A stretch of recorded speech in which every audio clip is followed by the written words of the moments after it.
Basahin po natin ang salita ng Diyos na hamuin po sa Aklat ng Juan, Kabanatang 11 at mga talatang 32 hanggang 44. Si Maria nga, pagdating niya sa kinaroroonan ni Jesus, at pagkakita sa kanya, ay nagpatirapa sa kanyang paanan, na sinabi sa kanya, Panginoon, kung ikaw sana'y narito, diisin ay hindi namatay ang aking kapatid. Nang makita nga ni Jesus na siya'y tumatangis, at gayon din ang mga Hudyong nagsisitangis na kasama niyang dumating, ay nalagim siya sa espiritu at naguluhihanan. At sinabi, saan ninyo siya inilagay? Sinabi nila sa kanya, Panginoon, halika at tingnan mo. Tumangis si Jesus. Sinabi nga ng mga Hudyo, tingnan ninyo kung gaano ang pag-ibig niya sa kanya. Datapwat ang ilan sa kanila ay nagsipagsabi, hindi ba nga magagawa ng tao ito na nagpadilat ng mga mata ng bulat na ang taong ito ay huwag mamatay? Si Jesus nga, sa muling pagkalagim sa kanyang sarili, ay naroon sa libingan. Yung may isang yungin at mayroon isang batong natin sa ibabaw noon. Sinabi ni Jesus, alisin ninyo ang bato. Si Maria, nakapatid niyaong namatay, ay nagsabi sa kanya, Panginoon, sa ngayon ay nabubulong na ang bangkay, sapagkat may 4 na araw na siyang namamatay. Sinabi sa kanya ni Jesus, di baga sinabi ko sa iyo, na kung ikaw ay sasampalataya, ay makikita mo ang kaluwalhatian ng Diyos. Kaya't inalis nila ang bato, at itiningin ni Jesus sa itaas ang kanyang mga mata, at sinabi, Ama, nagpapasalamat ako sa iyo, na ako'y iyong dininig. At nalalaman ko na ako'y lagi mong dinirinig. Ngunit ito'y sinabi ko dahil sa karamihan nasa palibot upang sila'y magsisampalataya na ikaw ang nagsugo sa akin. At nang masabi niya ang gayon, ay sumigaw siya ng malakas na tinig, Lazaro, lumabas ka! Siya, na patay ay lumabas. Natatalian ang mga kamay at mga paa ng mga tayong panglibing, at ang kanyang mukha ay nababalot ng isang panyo. Sinabi sa kanila ni Jesus, siya'y inyong kalagan, at bayaan ninyong siya'y yumaon. Pagpalain po pagkabasa ng salita ng Diyos. Salamat po ng marami. At ngayon po yung ating ihanda, maaari po tayo makupo. Ang ating mga puso't isipan, para lang po sa pakikinig ng salita ng Diyos, na ibabahagi po sa atin ang ating pastor. Ang binasa po sa atin, Kuya Roy, ay isang pangyayari sa buhay ng ating Panginoong Hesus, at ito po ay dito lamang sa Aklat ni Juan na Patala. Sinasabi nga na bakit kaya hindi ito nabigyan pansin ng ibang mga alagad. Pero dito lamang po na bigyan ng pansin ang pagkabuhay ni Lazaro na binuhay ng ating Panginoong Jesucristo. At ito po ang ating pagbubulayan sa umagang ito na may pamagat, take away the stone. Alisin ninyo ang bato. Tayo po ay mananatili. O dakilang Diyos, muli sa amin pong maglapit sa inyo sa pamamagitan ng inyong mga salita. Humihingi kami ng inyong biyaya na mabuksan ang aming mga puso, ang aming isip, sa tulong at kapangyarihan ng Banal na Espiritu upang ang mga salitang ito ay magkaroon ng halaga, magkaroon ito ng pakinabang sa aming mga buhay.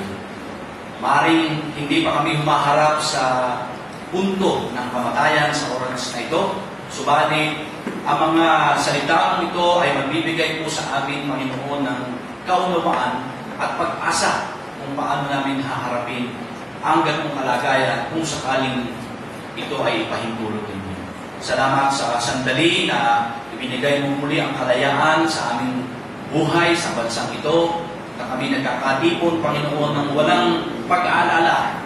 Walang sino man ang paparito na may otoridad upang kami ay paalisin, pigilan, o kaya ay guluhin sa nasabing Panginoong gawain ito. Kaya maraming pong salamat at ipinagkakatiwala po namin ang lahat ng ito sa inyo sa pangalan ng inyong anak na si Jesus. Amen. Sa libingan po sa panahon ng Panginoon ay ganito po ang ating makikitang karaniwan, kanilang pinaglalagyan. Na sinasabi nilang yungib, at mayroon po itong iginugulong na bato. Maaaring hindi na ganito ang itsura, pero siguro ganito pa rin po ang tinatawag nilang pinaka-anyo ng nasabing libingan. Ito hong nakikita nyo sa larawan ay sinasabi mo ayon sa kasaysayan ay pinaglibingan ni Jesus. At yan daw ay nagtatakluban ng isang malaking bato na mayroong halos 8 diametro na 88 feet na diameter, yung lawak niya, at isang pie, 1 foot ang kapal. At yan po ay ginugulong pagka naipasok na po yung patay sa loob. At siyempre, hindi ka makakalabas doon. Kumbaga ay dahil patay naman, wala nang pag-asa makalabas. Pero matatandaan po ninyo na nung si Jesus po ay mamatay, ay hindi wala hong naggulong noon. Kumbaga ay doon natin makikita yung kapangyarihan niya laban sa pagpigil na siya hindi muling mabuhay. Tingnan po natin ano po yung mga balakid dito sa ating pagbubulayan, dahil ito po ay isang pangyayari kung saan sa buhay ng isang tao ay merong isang, sabi nga, extraordinary, isang pangyayari na hindi pangkaraniwan nga sa pagkabuhay ng isang tao na namatay na. Hindi ko alam kung gaano natin, kasi ito ay medyo ayon sa medisina o sa scientificong pag-aaral, meron daw tao talagang namamatay at muling nabubuhay. Kaya lang, ang proof po dito ay hindi pa natin tuwirang pwedeng sabihin, dahil may mga nagsasabi na meron daw yung namatay na, dumaan daw siya sa dawagan, uhaw na uhaw, nakakita daw ng liwanag, pumasok doon, lumabas, bumalik ulit. So, mga kapatid, wala pong proof o wala pong masasabi tayo doon na maliwanag na parang sabihin natin testamento ng Biblia na ganun talaga yun. Na ikaw yung namatay tapos babalik ka. Yun ho ay sinasabi nila na naging karanasan ng iba. Kaya pagdating po sa bagay na yan, hindi ho ako naniniwala. Kumbaga ay, dahil kung paniniwalaan ko yun, pupunta ho yun sa sinasabi ng Biblia na nakakabalik pa nga ang patay na. Siguro yun po yung sinasabi nila na hindi talaga patay. Kumbaga ay nasa stage of coma. Kaya ganun ho ang naging kalagayan. Itong nangyari ay kay Lazaro, isang katotohanan. At makikita ho natin dito na yung kanyang kamatayan ay isang balakid doon ay yung tinatawag natin pagkaantala. Marahil kung inisip ni Jesus na puntahan agad si Lazaro, gawin na yung dapat gawin, hindi na mamamatay. Gaya ng ating nabasa kanina na sinabi ng kapatid na si Maria at si Martha rin. Ang pag-aalinlangan ng si Martha, doon sa talatang 23, na sinabi nga niya, kung kayo ho sana'y narito, hindi namatay ang kapatid ko. And then, yung pagkamatay at pagkalibing mismo kay Lazaro, kung saan makikita ho natin doon na sinasabi nga kung 4 na araw na siyang nasa libingan noon. Ibig sabihin, hindi na ito, wala na hong dahilan para sabihin siya ho. Kasi, mga kapatid, meron hong tinatawag na parang argument na hindi naniniwala na si Lazaro ay muling binuhay. Ang sinasabi ho ng ibang pilosopo o mga sabihin natin nagpapakadalubhasa ayon sa kanilang sariling kakayanan, si Lazaro daw ho ay na-coma, under coma. Ibig sabihin, doon sa pagkalagay niya sa libingan, ay di na-revive siya doon. Dahil ang sinasabi nila na yung pag-iimbalsa mo naman mo ng panahon yun, hindi naman mo yung ginagawa sa atin ngayon. Kumbaga doon, hinuhugasan lamang ang labi, ang bangkay, tapos binabalot ng damit na puti, nilalagay ng pabango, at ganun lamang. At dahil ho ang panahon ay siyempre sa kanila mainit, at least madaling magkakaroon ng pagkabulok o yung decay. Pero sabi nila, hindi totoo na si Lazaro ay patay. Siya ay under coma. So again, hindi ako naniniwala doon. Kung tayo po ay madadala ng ganyan mga aral, isang bagay lang po mangyayari sa atin. Itatapon na po natin ang Biblia, hindi na tayo naniniwala niya. Kaya dapat, kung ano ang sinasabi ng Bible, paniniwala natin. Huwag po kayong... Kasi marami na po yan. Marami na po tayong makikita ng ganyan mga sinasabi nila. Doon ho sa mga tila balakid, ito ho ang sinasabi ng Jeremias 32, talatang 17. Panginoon Yahweh, nilikha mo ang langit at ang lupa. Sa pamamagitan ng iyong kapangyarihan, walang bagay na hirap para sa iyo. So yun ang sinabi ni Jeremias na dahil si Yahweh, ang Diyos, ang lumikha ng langit at lupa, at sa pamamagitan niya, ang nangyari ang lahat sa kanyang kapangyarihan, walang bagay na hindi niya pwedeng magawa. So, makikita po ninyo mga kapatid na sa kasaysayan ng Biblia, ang dami ng balakid. Si Sarah, bao. Tapos ay, kumbaga, yung Israel ay naalipin ng Egypto. Kumbaga, parang ipinakikita ko sa istorya na laging mayroong hadlang na para hindi matupad ang layunin o plano ng Diyos para sa kanyang pagliligtas. Pero, ito nga po ang sinasabi ng Propeta Jeremias, kung siya ho ang creator, walang pwedeng makahadlang kung ano po ang kanyang magagawa dahil, gaya naman ang sinabi, walang bagay na mahirap para sa Diyos. Gusto natin gawing panuntunan yon dahil, gaya ng sinabi ko, kung may nagsasabi man na si Lazaro ay hindi muling binuhay, dahil si Puma lamang, sadyang nabuhay siya muli, dito natin gustong tignan na ano man din ho ang kalagayan ng ating buhay ngayon. Tayo ay, kung ano man balakid ang nakikita natin ngayon, tandaan mo natin na walang mahirap na bagay sa Diyos.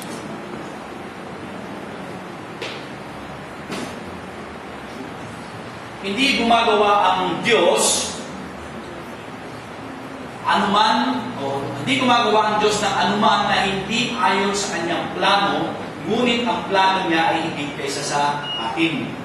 Ito po sabi sa Isaiah 55, talatang 8. Siyam.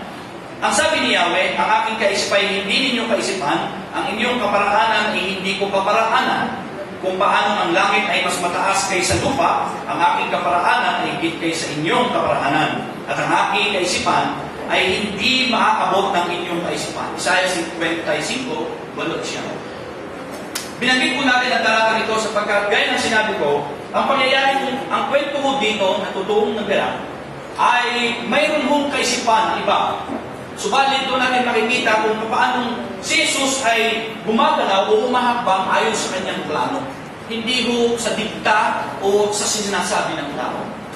Tayo bilang mga mananampalataya, kung tutusin siguro, kung tayo ho ang susundin lagi ng Diyos, magugulo ho ang isip ng Diyos. Maaaring may mga bagay na magkakagulo-gulo dahil ang sinusunod po ng Diyos ay tayo. Pero maliwanag po ang sinasabi ni Propeta Isaias, ang kaisipan ng Diyos at ang kanyang kaparaanan ay hindi ating kaparaanan. Kaya dito makikita ko natin sa kwento, totoong pangyayari, ang ganoong kung paglalahat kung paano kung isinagawa ng Panginoon ang kanyang plano. Ano ho ang layunin ng Panginoong Jesus? Sa tagpong ito, nung buhay niya si Lazaro, meron pong tatlong bagay na gusto kong bigyan ng pansin. Una, upang parangalan ng Diyos. Upang parangalan ng Diyos. Pangalawa, upang mapalakas ang pananalig nila sa Diyos o ng mga naroon sa Diyos kasama ang mga alagad at saka ng mga hindi mananampalatay kasama rin. Pangatlo, upang masaksihan nila ang kapangyarihan ni Jesus sa kamatayan. So yun po ay malinaw na makikita natin na layunin kung bakit ginawa ng Panginoon itong pagbuhay kay Lazaro.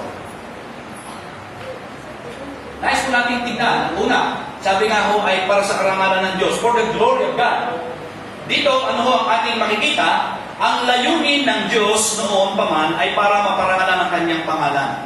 Sa Efeso 1, talatang 11, ang sabi ho doon ay, ang layunin daw ng Diyos ay kanyang ginawa noong pa man para daw sa ikaluluwalhati ng kanyang pangalan o sa ikaluluwalhati niya. Hindi ko ito sa ikaluluwalhati ng creation, hindi para sa atin, para sa kanya ito. Sa Roma 11:33 hanggang 36, dahil siya ang lumikha, ang ibig sabihin, lahat ng kanyang nilikha ay nasa ilalim ng kanyang disposal o ng kanyang anumang nais gawin, at yun ay para sa kanyang kaluwalhatian. Ano man po yun? Maaaring sa ating bahagi, pwede natin sabihin na, disadvantage yun sa amin, hindi yung makakatulong sa amin, hindi yung makakabuti sa amin, kung gano'n ang tingin ng iba. Subalit, ito ho ay para sa kaluwalhatian ng Diyos. Malinaw na ang pagkalikha ho ng Diyos para sa ating sa ating lahat, para sa isang pangkalahatan at mga kaganapan, ay para sa kanyang parangalan. Ito po ang una natin nais makita. Dahil dito po sa pangyayari ito, kung makikita ho ninyo doon sa unang bahagi, hindi na ho ito inaabot ng ating binasa dahil medyo may kahabaan. Ganito po ang sabi sa talatang 4. Ngunit nang ito'y marinig ni Jesus, yung sinabi ko si Lazaro daw ay may sakit. Ang sabi ko dito ay, ang sabi ng Panginoon, ang sakit na ito ay hindi tungo sa kamatayan, kundi para sa ikaluluwalhati ng Diyos. So, ibig sabihin niya, ito ay hindi para sa kapakanan na kung saan ay, anuman ang nangyayari kay Lazaro. Kasi, ang totoo noon, sabi niya kasi dito ay, hindi tungo sa kamatayan, pero namatay naman si Lazaro, literally. Pero ang sabi ko dito ay para sa kaluwalhatian ito ng Diyos. Yun ho ang pinakasentrong layunin or God's law. Kumbaga, hindi isinasaad ng alam kung ano pa man ang kalagayan ng ni Lazaro o ng mga kapatid. Bagamat ang sabi ay mahal ng Panginoon itong mga taong ito at yung mga alagad at yung mga tao pang nandoon na nakapaligid sa kanila. Ang sinabi ko dito ng Panginoon ay ito ay para sa kaluluwalhati ng Diyos. Nalinaw na nakasaad ang bagay na iyon. Ang karangalan ng Diyos ay hindi hiwalay sa kanyang kalikasan at katangian. Ibig sabihin, katulad na pag sinasabi natin, luwalhati ng Diyos, karangalan ng Diyos, hindi ho ito hiwalay kung ano po ang kalikasan niya at kanyang katangian. Hindi ho pwedeng maluwalhati ang Diyos nang hiwalay doon sa kung ano man po ang katangian niya na alam natin. Siya'y matapat, siya'y mapagmahal, siya'y mapagkaloob, siya'y mapagbiyaya, siya'y mapagpatawad, siya'y makatarungan, siya'y nagagawad ng disiplina, siya ay matuwid, siya'y mabuti. Ang lahat ng bagay na sabi nga ay kalugod-lugod sa kanyang paningin, lahat ng ito, mga magulang at mga kapatid, ay bahagi na tinatawag natin katangian ng Diyos at ang ibig sabihin, doon nakasalalay kung papaanong mahahayag ang kanyang kaluwalhatian o karangalan. Hindi ko ito, maging sa atin na kanyang nilikha. Kung nakikita sa ating mga ginagawa ang katangian ng Diyos, kung tayo po ay nagsasagawa noon, doon ay napaparangalan ang Diyos. Ngunit, pwede natin sabihin ito, na sa kanyang kalagayan, dahil yun ho ang kanyang layunin, anuman hong kontra o aliwas sa kanyang pagiging Diyos, at sa kanyang katangian, hindi mo ito makakaluwalhati sa kanya. Kahit na sa tingin ng tao, ito ay tila makakapagbigay sa kanya ng karangalan. Napaparangalan ang Diyos dahil siya ang Panginoon at may kapangyarihan sa buhay at kamatayan. Dito po sa tatlong ito, ipinakita ko doon yung pagiging makapangyarihan ng Panginoon, yung kanyang otoridad sa buhay at kamatayan. So doon, makikita natin yung kanyang kalikasan na siya ho ay Diyos na kung saan ang kanyang pagiging, kumbaga yung buhay, siya may kaloob. Kasi ang lahat po ng buhay galing sa Diyos ho yan. Wala naman hanggang pinanggalingan yan. So, ibig sabihin nung noon, siya may kontrol noon. Even yung kamatayan, gaya ng ating napag-aralan ng nakaraan, kontrolado rin ng Diyos. Kaya yung buhay at kamatayan, kumbaga nasaklaw na sa buhay ng tao o sa buhay ng anumang nilikha na binigyan ng ganitong kalagayan o buhay, ay makapagbibigay din ng karangalan sa Diyos ayon sa kanyang purpose o kanyang layunin. Ang karangalan ng Diyos Ama ay karangalan ng Anak. Sa Juan 5:23, makikita ko natin doon na kapag naluwalhati ang Ama, naluluwalhati ang Anak. Kapag naluwalhati ang Anak, naluluwalhati ang Ama. Hindi yung pwedeng hiwa-hiwala. Hindi pwedeng niluluwalhati lamang ang Anak, hindi pwedeng ang Anak, ang Ama, o luluwalhati lamang ang Anak, hindi naman ang Ama. Kaya ang pagsunod ho sa Panginoong Hesus bilang pagpagbigay parangal sa Kanya, dahil ang Kanyang kalooban ay lumakad tayo sa katuwiran o sa kabanalan, ayon sa katangian ng Diyos, hindi lang ho si Jesus ang napararangalan, kundi ang Ama. Hindi ko natin pwedeng paghiwa-hiwalayin ang Trinity as far as giving glory to one God. Ibig sabihin, isang Diyos na may tatlong persona, pag ang niluluwalhati natin, ginagawa natin ang anuman, alinsunod sa sinasabi ng Diyos base sa kanyang salita, hindi kontra sa kanyang kalikasan at katangian, ang buong Trinidad, ang Ama, ang Anak, at ang Espiritu Santo ay napararangalan. Yun ho ang malinaw na pinuturo ng banal na kasulatan. Ibig sabihin, ito ay isang indikasyon na yung sinabi ho ng Panginoon dito, na ang sakit na ito hindi tungo sa kamatayan kundi sa ikaluluwalhati ng Diyos. Ang ibig sabihin noon ay ito ay makapagbibigay ng higit na pansin kung sino ang Diyos sa pangkalahatang kalagayan ng kanyang nilikha. Kasi pinag-uusapan na ho dito ay buhay at kamatayan. Yan na yung ultimatum. Sa atin yan na yung ultimatum. Life and death. Pag yan ang pinag-uusapan, ultimatum yun. Kaya kung babasahin niyo yung Romans 8, di ba sabi yung, walang makapaghihiwalay sa atin sa pag-ibig ng Diyos, buhay man o kamatayan. That's the ultimate. Wala na yun. Ano pa ba maan? Saan saan tayo? Hindi kayamanan, hindi karangyaan, hindi yung kung ano ka man, hindi yun eh. Ang pinakasukdulan is life and death. So, ibig sabihin, yun mo ang kabuuan. Kaya, nais nating maunawaan na dahil yun ang layunin ng Diyos kung bakit nangyari ho ang kasaysayan ito sa pamamagitan ng ginawa ng ating Panginoong Jesucristo, ay pinakikita lamang doon na matutupad ito para sa kanyang kalawalatian. And by the way, mga kapatid, kahit na sa ating kalagayan, hindi natin naluluwalhati siya. Halimbawa, hindi tayo sumusunod sa kalooban ng Diyos o ginagawa natin ay taliwas sa kalooban ng Diyos. Yun ba ay nangangahulugang hindi nawawala ang karangalan ng Diyos? Hindi. Nananatili po yun. Hindi ho nababawasan ang karangalan ng Diyos. Mabuhay mo tayo o mamatay. Either tayo ho ay believer o unbeliever. Kung tayo man ay, kung gumagawa tayo ng kalooban ng Diyos, naluluwalhati siya. But hindi ho nakasalalay doon yung kasukdulan ng kanyang parang kaluwalhati at karangalan. It means, as far as God is concerned, sa kanyang tinatawag kong pre-existence, yung kanyang tinatawag na the Alpha and the Omega, ang simula at wakas, ang walang katapusan, ang Diyos ay naluluwalhati na. Walang pwedeng bumago noon. Hindi ho yung pwedeng sabihin, ay naku, hindi na naluluwalhati ng Diyos kasi ganito ang nangyayari. Hindi yun. Kahit na saan pangyayari, gaya ng nangyari sa Paris, sa Belgium, o sa Mali, yung nangyari yung hostage taking doon, ang daming namatay sa Middle East, sa Abu Sayyaf, pinugutan ng ulo doon ng Malaysians at iba pa, nabalitaan niyo yun. Kahit saan, ibig sabihin na ito, yan ay hindi nagbibigay ng kaluwalhati, hindi na naluluwalhati ang Diyos sa kabuuan na nangyayari sa mundo na kanyang nilikha, hindi pa rin.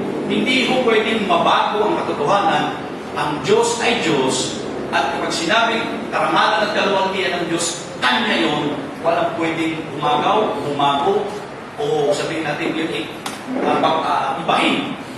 Kahit na ho ano nangyayari sa kanyang creation.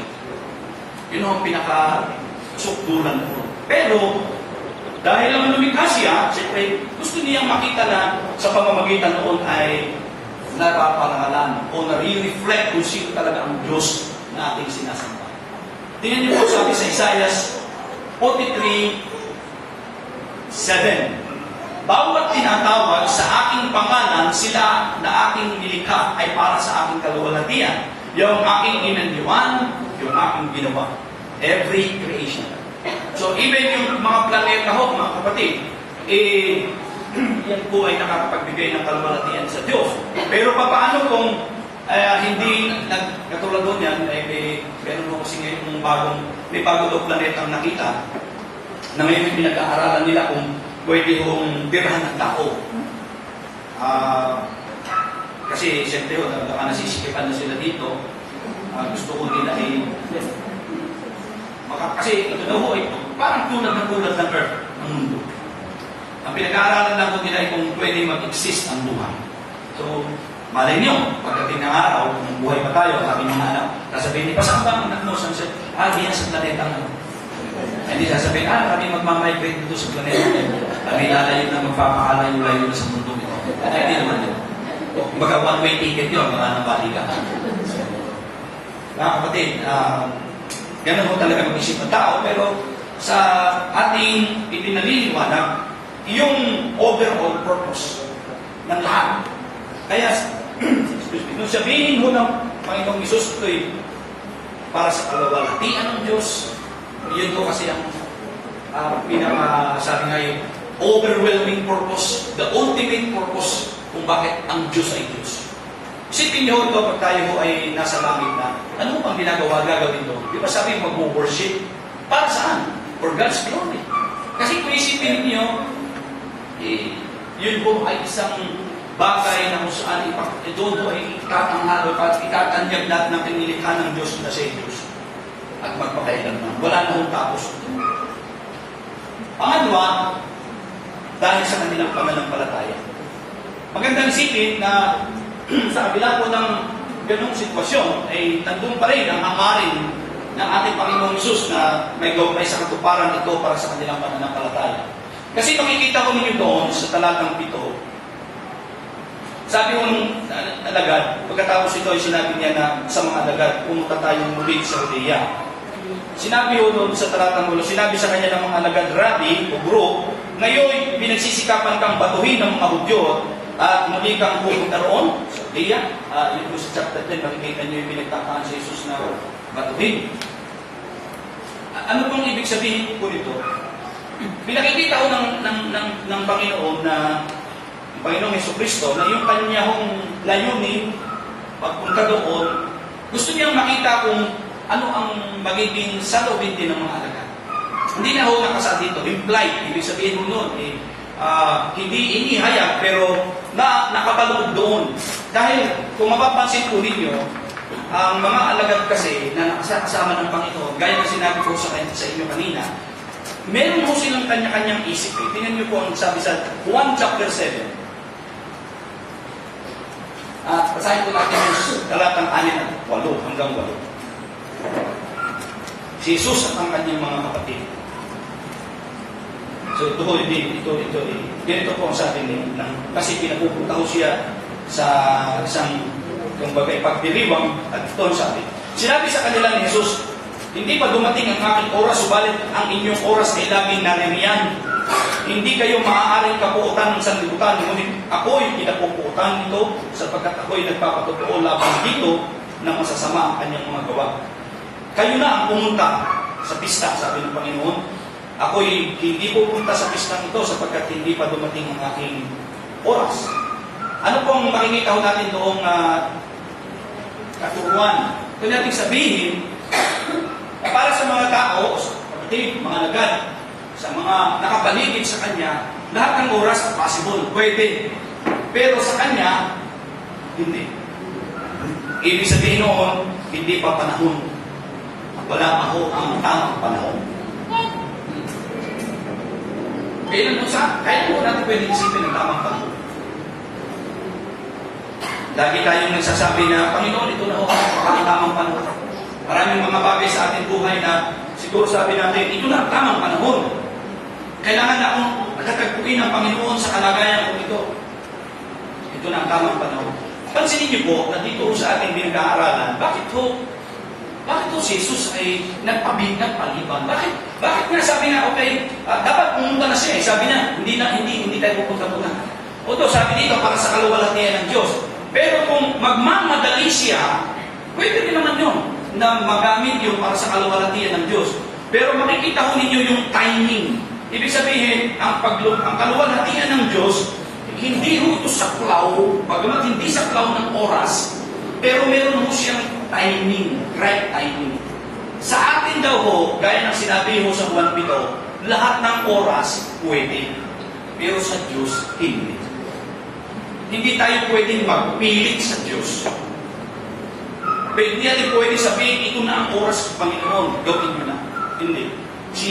Ang Panginoon ay nagsabi na itong kanyang isinakatuparan dahil sa kanyang pagpapaliban, ang layunin ay upang ipakita sa kanila ang plano ng Diyos para sa kanyang ikaluluwalhati at may layunin din siya na ito ay sa ikatatatag o ikabubuti ng kanilang pananampalataya. Mga kapatid, gusto natin sabihin ito. Kung ang pananampalataya natin ay gusto natin umunlad o lumago o talagang ating isalig sa Diyos, ang pinakamalinaw na pwede natin sabihin katulad dito yung huwag tayong magmadali o umuna sa kanyang plano. Sa totoo lang po niyan, bilang tao, lagi tayo nagmamadali talaga. Pag may nagustuhan tayo, gusto natin dapat immediately nasa atin yun. Pero hindi ho kayo ng timetable ng Diyos. Hindi ho ganun ang plano ng Diyos para sa atin. Kaya hindi tayo dapat magmadali. Sa talatang 15, hindi nangangahulugan na sila'y walang pananalig kay Jesus. Hindi kundi upang tumatag ang kanilang pananalig. Kasi sa verse 15, mapapansin niyo doon, sinabi ko ng Panginoon ito. Kaya pagkatapos ay maliwanag na sinabi sa kanila ni Jesus, namatay si Lazaro. Verse 14 po yun. And then 15, at ikinagagalak ko alang-alang sa inyo na ako'y wala roon, sabi ni Jesus. Bakit? Upang kayo'y sumampalataya, gayon may tayo sa kanya. Hindi po ang kahulugan noon ay walang pananampalataya, hindi believer itong mga alagad. Kasi, siyempre, pag gano'n, medyo taliwas sa bakit sila sumusunod kay Jesus kung hindi sila nananampalataya. Malinaw, may pananampalataya sila. Pero ang gusto ko dito ng Panginoon sa bahaging ito ay patatagin ang kanilang pananampalataya. Yung ginamit mo salita, sabi, itinagagalak, parang sinasabi ng Panginoon na ito yung minamabuti ko, ito yung tamang pagkakataon. At ang sabi niya, wala ako doon para mangyari na mamatay talaga si Lazaro. Mamamatay si Lazaro. At ang sabi niya doon, upang kayo'y manampalataya. Now, ano po ang pwede natin sabihin doon, mga kapatid? Sa bawat bahagi ng ating buhay, na minsan dadaplis o hindi tayo kumaga ganito, magmamadali tayo sa kalooban ng Diyos. Hindi natin nakita yung plano ng Diyos.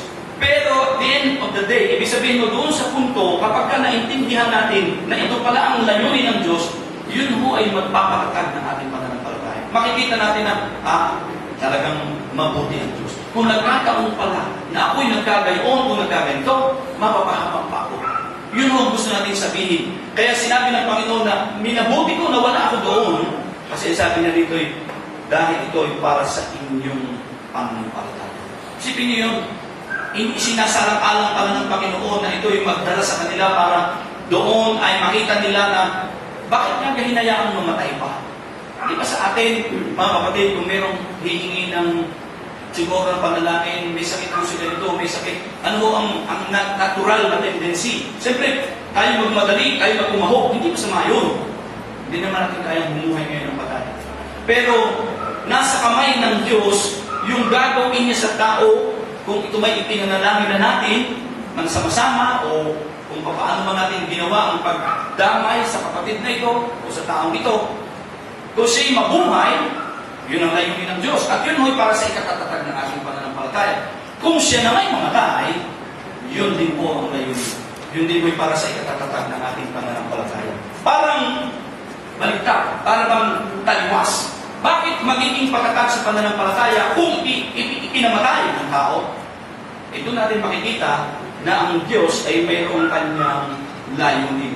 Saka natin malalaman yun siguro sa huling araw o sa bandaroon, sabi nga makikita natin, may maganda palang plano. Kasi nga, ganito ho tayo mag-isip. Nakatingin tayo ngayon at present. Hindi tayo nag-iisip ng future, hindi. Dahil ito ang natural nating tendency bilang tao. Ang tinitingnan natin lagi ay ngayon. Yun mo. Di ba? At kayo mag-iisip mo. Kaya pag yun sabi ng Panginoon, huwag kayo mag-isip sa araw ng bukas. Ito nga, book na yun. Pero ang tao kasi, gayon nga Bakit nababalisa ka? Siyempre, hinahanap mo, wala. Ilalo ka na bukas. Pero sabi ng Panginoon, huwag niyong problemahin. Huwag kayong mag-isip dahil sa makikita ninyo ngayon, dahil yun ang pangkaraniwan, ang gusto kong ipakita sa atin dito ay tumingin tayo sa bukas. Baka doon maintindihan natin kung bakit nangyari ito.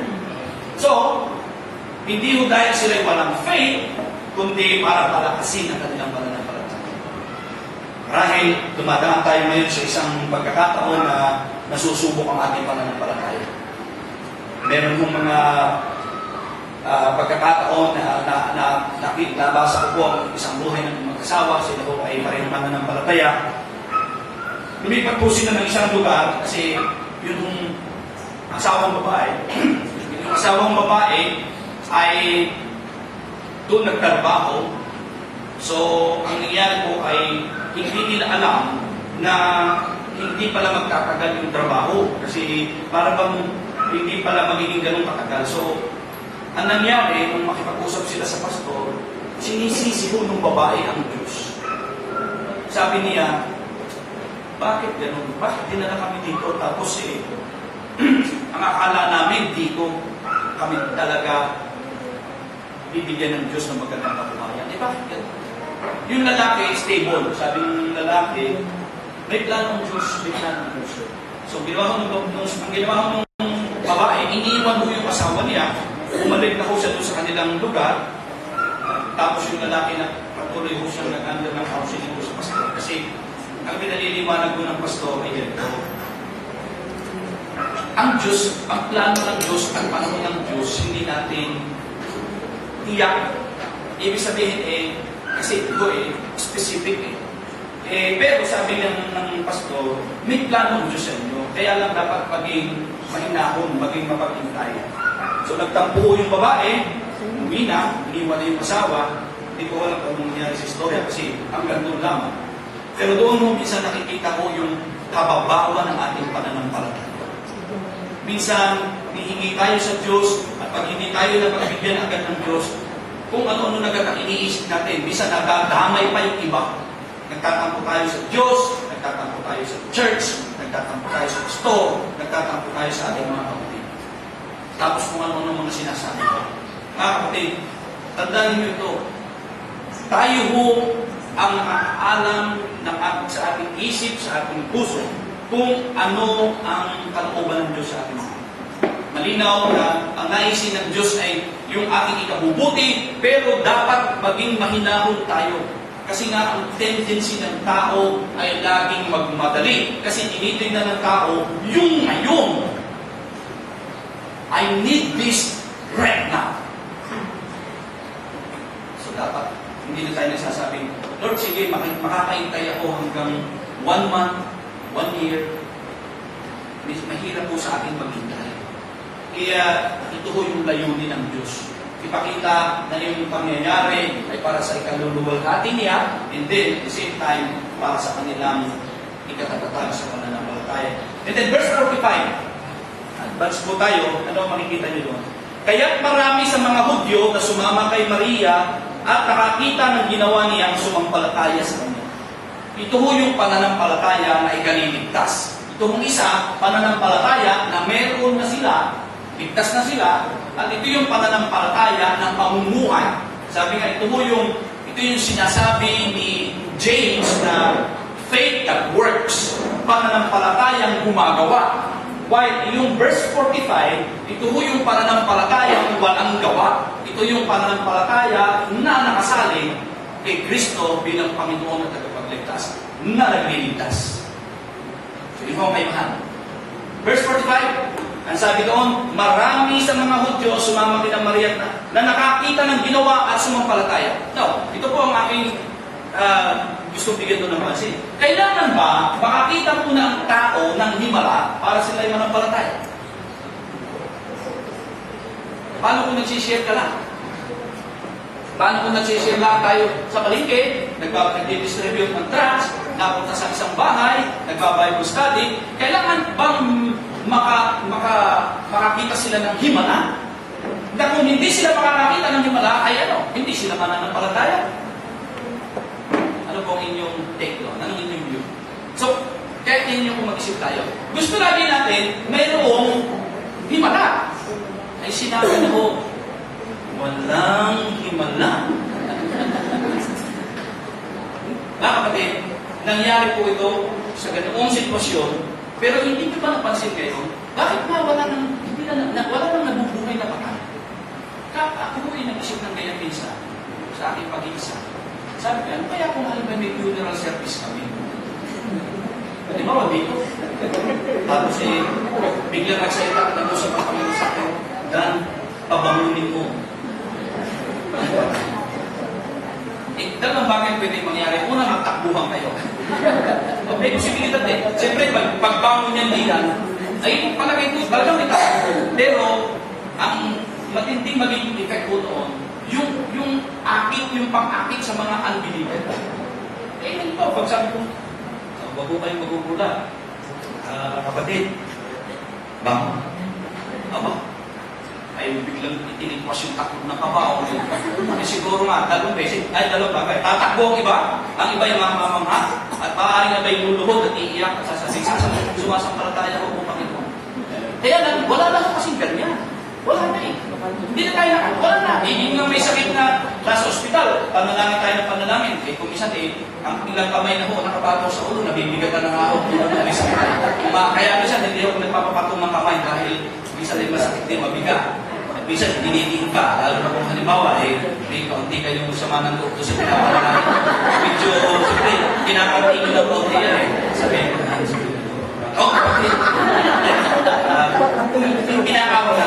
Pero mga kapatid, minsan iniisip ko yan. Lord, ang ganda sana kung pagka-prayer namin, ganun, biglang sasabihin mo may sakit na.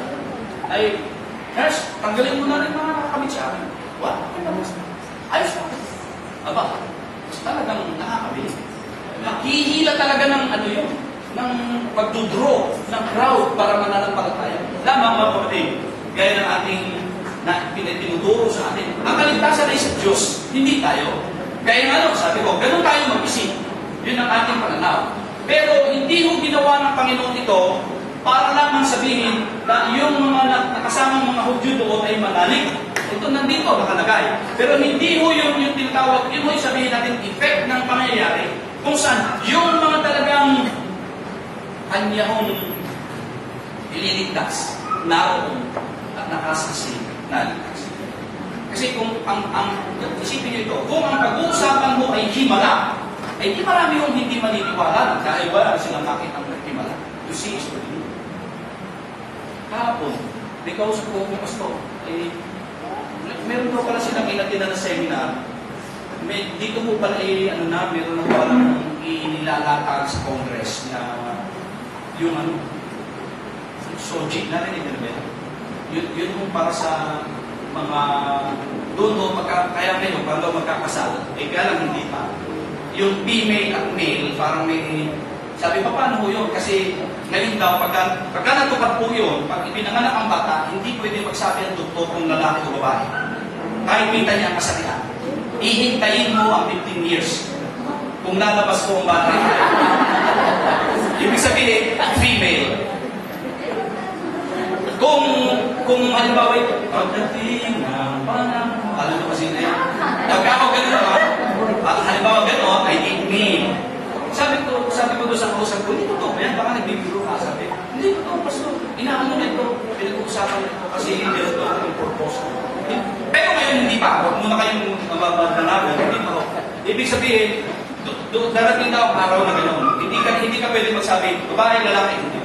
Kasi, ang tawag ko doon ay baka tayo ay maging, kung tawagin mo ay mag-discriminate ka. Aba kahit siya ay male, ay female siya, o siya kahit female, siya ay male. Dapat kasi yung tinatawag natin, kumbaga pag-respect ng gender. Anyway, binanggit ko lang mo yan kasi baka dumating na nga yung panahon na may seminar na daw sila Nandun po yung taga-Philippine Statistics Authority, yung ating NSO. So, binanggit ko lang yung para sa inyo. Now, nasabi ko dito, ang pananampalataya ay walang mangyayari ang ating inaasahan, ang katiyakan o sa mga bagay na hindi nakikita. Inalulugdan ng Diyos ang mga tao noong una dahil sa kanilang pananampalataya sa Kanya. So mga kapatid,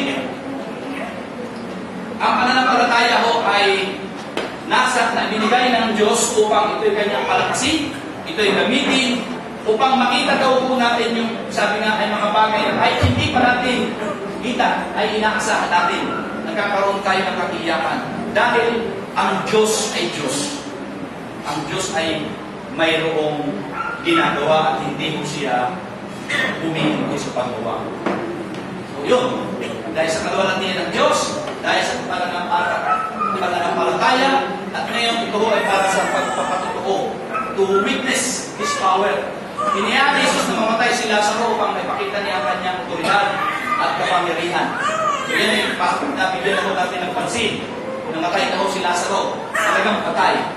Literal na namatay. Hindi na ho binanggit ang namatay, pero namatay talaga si Lazaro. Pinaalis ni Jesus ang mga bato at tinawag niya si Lazaro mula sa libingan. Bakit? Dito, medyo mapapansin mo ninyo, doon nung si Jesus ay muling nabuhay, hindi naman siya humingi ng tulong na halimbawa nasulog siya ng binibingan at sabi niya sa mga alagatin, may tao ba dyan? O doon sa bantay, pakitanggal naman niyo ng bato, hindi ako makalabas dito. Hindi. Pero dito, sinabi niya, alisin ang bato. Ito daw po ay parang nagpapakita na gustong ipakita ni Jesus yung gagawin ng tao, yung para bang yung kanilang magiging pagsunod doon, tanggalin. Kasi parang, siyempre yung iba, maaari mong duda, o maaari sila excited sa gagawin ni Jesus. Pero sabi nga, sige, tingnan nga, tanggalin natin ang bato. Pinatanggal ni Jesus. And then, sabi ko dito sa pangatlo, wala anumang balakid para hindi mangyari ang plano tayo ni Jesus. Sa talatang 25 ng ating bilang pinag-aaralan, sabi ko dito ay, sinabi sa kanya ni Jesus, ako ang muling pagkabuhay at ang buhay, ang sumasampalataya sa akin, bagamat siya yung mamatay, ay mabubuhay. So ito ho yung ekspresyon o pagpapakita, example ng resurrection na mangyayari na yung patay ay mabubuhay, bagamat hindi pa ho sa panibagong katawan o yung glorified body. Pero ito ho yung sinasabi, walang balakid na hindi mangyayari ayon sa plano ng Diyos. So wala, hindi maaatangan. And then, pang-apat, finally, wala sa katawang nabubulok tungo sa katawang nakanubalik sa buhay. Sabi sa talatang 30 siyam, sinabi ni Jesus, alisin ninyo ang bato. Sabi ni Martha, na kapatid ng namatay, Panginoon, nangangamoy na siyang ngayon, sapagkat 4 na araw na siyang pangalan. So, alam na ho natin ito na yung katawan natin ay talagang dadaan ko yan sa yung decomposition. Eh, lalo pag ang panahon daw ay mainit. Pero pagka, siyempre sa malamig, kung may yelo, nag-preserve. Pero dito ho ay nabubulok agad. 4 na araw. Alam mo ninyo yung sangsang ng amoy niya.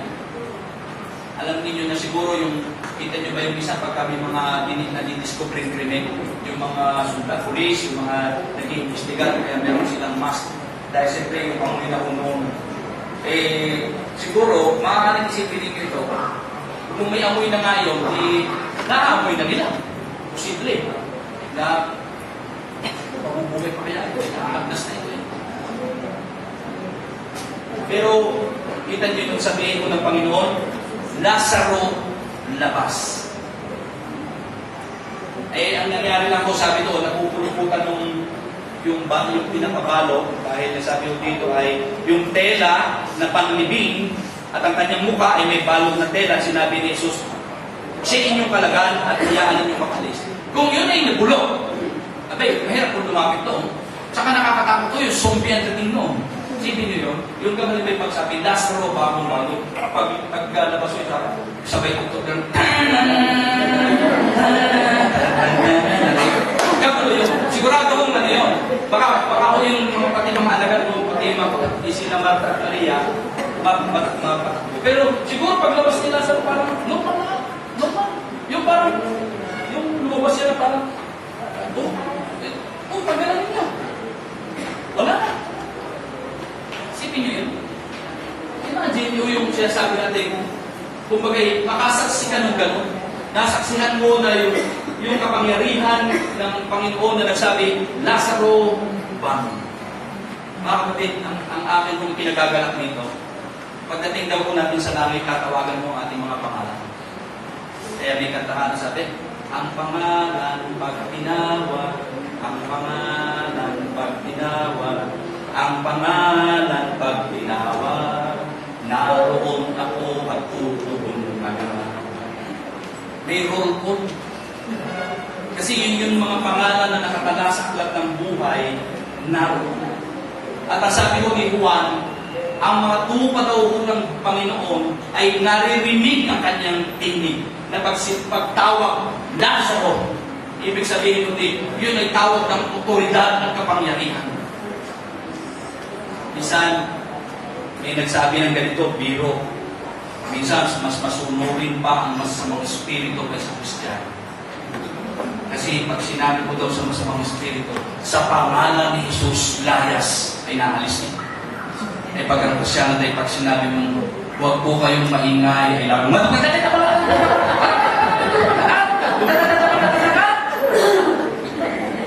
magaling pa sabihin sa pangalan ni Jesus, mapipiga. Kaya hindi naman natin gagawin yun. Pero yun yung sinasabi ko mga kapatid na yung power, yung authority na pag nadinig mo yung ganung tawag, bangon! O labas! Ay talagang wala. I think, kumbaga, wala akong, dito nyo makikita yung authority, yung power na siguro kahit si Satanas ay sa sandaling yun ay naroon kasama na yung mga tinatawag na mga alibores po niya na pwede sabing, harangan ninyo. Wala. Kasi nandun na ho ang Panginoon ng mga Panginoon at hari ng mga hari nagsasabing, Lazaro, labas. Napakaganda hong saksihan ang mga ganitong bagay na nauunawaan natin dahil gaya ng ating pinag-aaralan ngayon, wala na hong may hihigit pa sa kapangyarihan ng Panginoon sa ating kalagayan, sa buhay man at kamatayan. Ano man po ang dinadaanan natin ngayon? Lahat ho ay nasa ilalim ng kanyang kapamahalaan at otoridad. Kaya nga, tayo ho ay kinakailangan ay magkaroon lamang ng tinatawag na lubos na paglalagak o paglalagay ng ating tiwala sa sinabi ng Panginoon sa kanyang mga salita at hindi tayo mag-alala. Yun po ang sinasabing dapat natin magawa. Isang hiwaga ang sinasabi ko sa inyo, Ani Pablo, hindi lahat tayo mamamatay, ngunit lahat tayo babaguhin sa isang sandali. Yun yung hindi mamamatay dito, yung aabutin mo ng pagdating ng Panginoon na buhay pa. Sa isang isak mata, twinkling of an eye, kasabay ng huling pag-ihip ng trumpeta, sapagkat sa pagtunog ng trumpeta, ang mga patay ay muling bubuhayin at di na muling mamamatay. Babaguhin tayong lahat, ang ating katawang nabubulok ay papalitan ng hindi nabubulok at ang katawang namamatay ay hindi mapapalitan ng katawang o ay mapapalitan ng katawang hindi namamatay. Unang Korinto 15, 51-52. Ito yung pinaka-ultimatum sa atin bilang mga mananampalataya na kung saan dumadating po ang punto na nararamdaman po natin yung panghihina at pagbabago na sa ating kalagayan. Sa mga kapatid po natin may mga sakit, hindi ko lang po ng plano ng Diyos. Gagaling pa kayo o hindi. Hindi dahil sa hindi ako nananampalataya. Pwede kong sabihin na sa oras na ito, nananampalataya ako, pagagalingin ka ng Diyos. At pwede kayong pagalingin ng Diyos. Pero pwedeng hindi na humantong sa pagpapagaling at humantong doon sa tinatawag natin pagkuha sa buhay ng sino man para dalhin sa kanyang piling. Pero isang araw, yun yung sinasabi nitong bubuhayin muli, ito ho yung pagpapalit ng katawan. Ito ho yung sinasabi na yung ating nabulok na katawan ay papalitan ng katawan na hindi na mabubulok. At ang sabi ho doon ay tayo ho ay makakapiling ng Panginoon sa kalangitan magpakailan mo. Kung tayo ho ay may sakit sa puso, nung isang araw, nung tayo ho ay nag-jogging pedos yung biglang sabay ko kay Delbert ng takbo, parang pinipilit ko pa ay parang ang dibdib ko ay parang mabibiyak eh. Sabi ko, kailangan talaga, kailangan siguro regular na mag-exercise. Pero nung bata-bata, siyempre, iba-iba. Nakakailang ikot pa tayo doon sa community park. Pero ngayon, iba. Nararamdaman mo yung panghihina, pananakit ng mga buto. Kaya, mga kapatid, hindi mo nakakapagtaka na isang araw, igugupo na rin tayo ng sakit. Igugupo na rin tayo ng katandaan. Wala na tayong iwas niya. Kaya lang, yung ang ating katawan, maghihina, mawala, mabubulok yan, mamamatay, mabubulok. Pero sabi, papalitan niya ng tayo mo may pinaka, tayo yung may pinaka malaking pag-asa. Kasi yung ibang tao, hindi nila alam yan. Sa kanila, paniniwala nila, oo, maaaring may kabilang buhay, pero walang nakakakiyag noon. O kaya, pwede sabihin nila na, mayroon, kaya lang, ito yung mga dapat gawin para makarating doon. Walang assurance. Pero mayroon kang susundang requirements. Tayo, dahil tayo na ng palataya, siniguro na sa atin ng Panginoon ito. Na tayo ho ay babaguhin niya. Kaya para sa atin, kung ang kamatayan man ay dadating, gaya ng ating napag-aralan na sa mga nagdaan, talagang kung ito ay transition na lang. Parang ito ay, parang ikaw ay ibigit, ang iyong lupang katawan ay ihintay, pero wala ka na doon dahil makakapiling ka na ng Panginoon. And then finally, bibigyan ka ng bagong katawan. Pagbalik mo. So tayo mo yung mayroong ganong pag-asa. Wala hong iba. Tayo mo yung may ganong katiyakan. Yung pinangako na ng Panginoon. Mayroon bang balakid? Ito yung sabi. Ito ang katuruan ng Panginoon na sinasabi namin sa inyo. Tayo mga nabubuhay pa, kung tayo ngayon, tayo mga natitira pa hanggang sa pagparito ng Panginoon, ay hindi mauuna sa mga namatay na. Sa araw na iyon, kasabay ng malakas na utos ng tinig ng arkanghel at ng tunog ng trompeta ng Diyos, bababa ang Panginoon mula sa langit, ang mga namatay na sumasampalataya kay Kristo ay bubuhayin muna. At yung mga buhay ay pagtitipunin niya at isasama niya kung saan siya ay naroon. Yung ginawa ko kay Lazaro labas. Ganon din ko ang mangyayari sa darating na panahon. Makikita ko natin yung mga mahal natin sa buhay na mananampalataya. Yun ho kasi unbeliever, hindi pa ho kasama diyan. Hindi ho, wala hong unbeliever na makakasama rito. Lahat ho ng believer na makakaranas ng bubuhayin muli, yung mga namatay, at yun ho at yung buhay na believer, yun ho ang pagsasama-samahin. Paano ho yung unbeliever? Yung unbeliever, ay di sila ho ay yung kanilang kaluluwa, spirito ay nagsasakay sa Hades o doon sa lugar ng napatay, na tinutukoy din na lugar ng kaparusahan, pero hindi pa yung ultimately yung impyerno. Pero yun ho ay nandun na, patikim na, kumaga nandun na rin sila. And then, sa huling araw, yung tinatawag nilang Great White Throne Judgment, saka ho bubuhayin mo lahat yan. At yan po, diyan po sinasabing ibabagsak po ng Diyos sa lahat ng mga hindi mananampalataya yung kanyang tinatawag na walang hanggang kaparusahan. Kaya sabi daw, mula kay Satanas sa mga halimaw, yung mga antichrist, yung lahat ng mga pulaang guro, lahat ng nagamit ng diablo, ng daya, ng mga mananampalataya, lahat ng yung mga sabihin natin yan, yung ISIS na yan, sino man yung mga gumawa ng kalapas-amanan sa mga anak ng Diyos, lahat ng nagpahirap, lahat yan, kasama ng lahat ng mga hindi sumampalataya sa Panginoong Jesucristo, wala na ho silang pag-asa. Sa Great White Throne Judgment na binabanggit ko sa Revelation, igagawad na ho ng Diyos ang kanyang parusa. At sabi ni, tatapon, ibubulit sila sa impyerno, at do'y walang hanggan na silang parurusahan.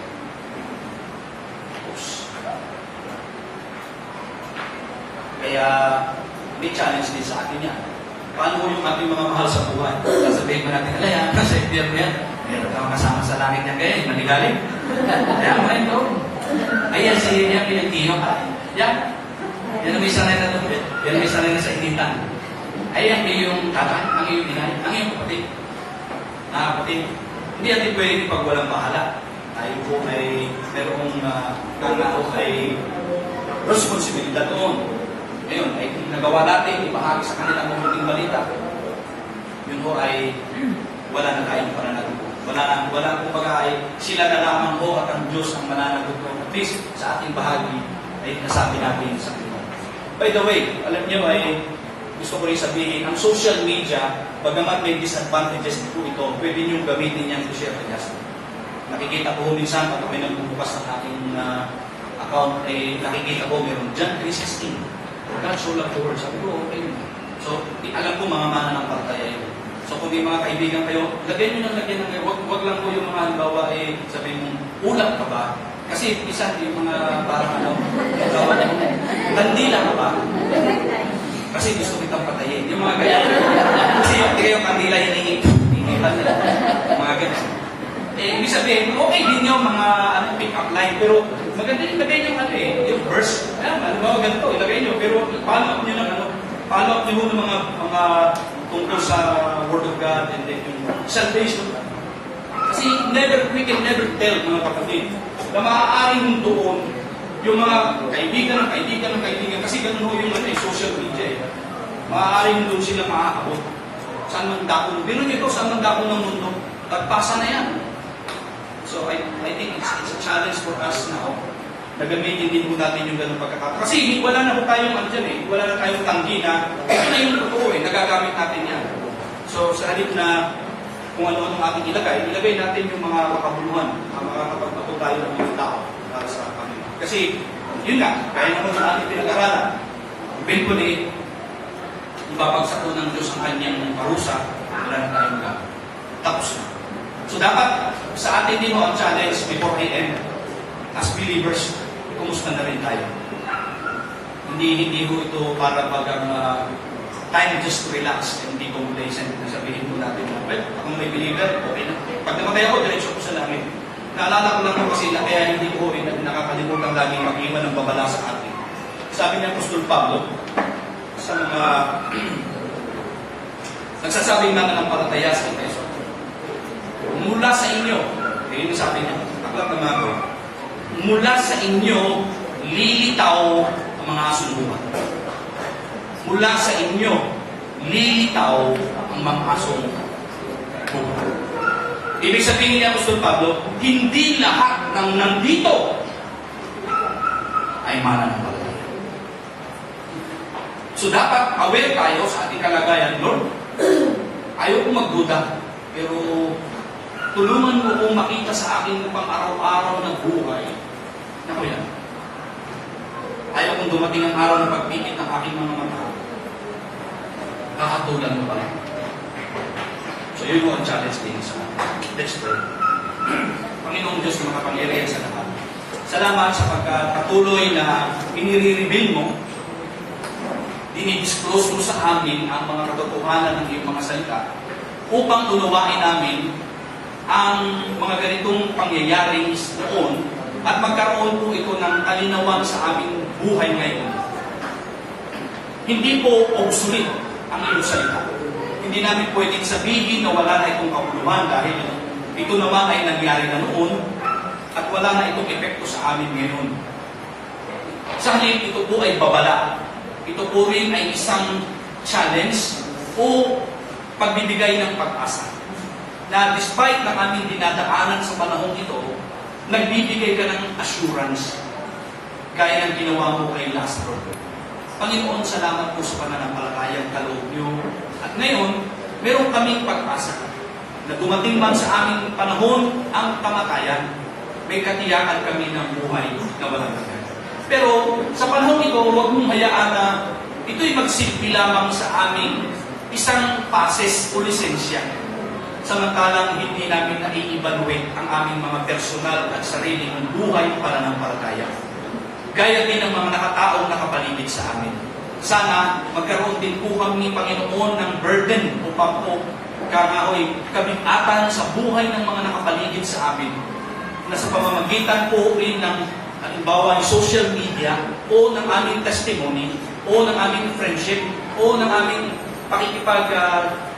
trabaho sa kanila o kanegosyo o kaya ay kamag-aaral ay somehow bigyan nyo kami ng lakas ng loob ma-share sa kanila ang mabuting balita.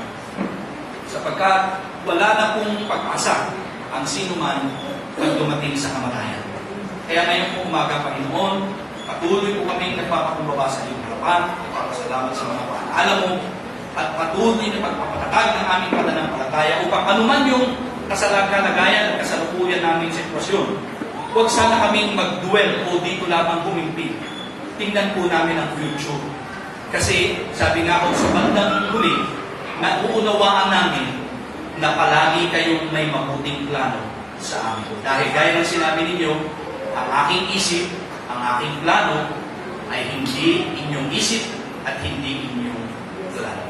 Salamat po sa inyong papuri at aming pagpaparangal sa pangalan ng Jesus.